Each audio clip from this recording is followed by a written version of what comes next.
আসসালামু আলাইকুম। মিজানুর আজি সাহেব কত সুন্দর কথা বললেন, সবাই শুনবেন।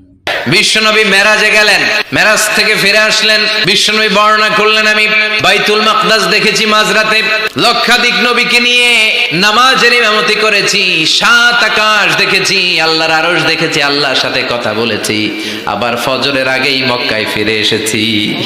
সবাইকে খাইছে মোহাম্মদের মাথার তার ছিঁড়ে গেছে, নাউজুবিল্লাহ পড়ে।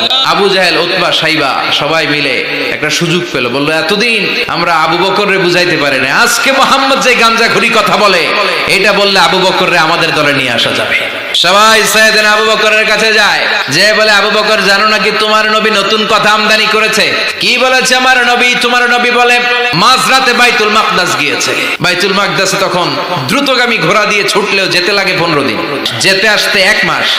তোমার নবী মাঝরাতে নাকি বাইতুল মুকাদ্দাসে ইমামতি করছে, 7 আকাশ ঘুরেছে, আল্লাহর আরশ দেখেছে, আল্লাহর সাথে কথা বলেছে, আবার ভোর হওয়ার আগে নাকি মক্কার জমিনে ফিরে এসেছে। আবু বকর বললেন আসলেই কি আমার নবী এই কথা কইছে? সবাই এক বাক্যে বলে হ্যাঁ, তোমার নবী মুহাম্মদ এই কথা বলেছে। আবু বকর দ্ব্যর্থহীন কণ্ঠে ঘোষণা করে দিলেন, আমার নবী যদি এই কথা বলে থাকে, আমার নবী সত্য বলেছে।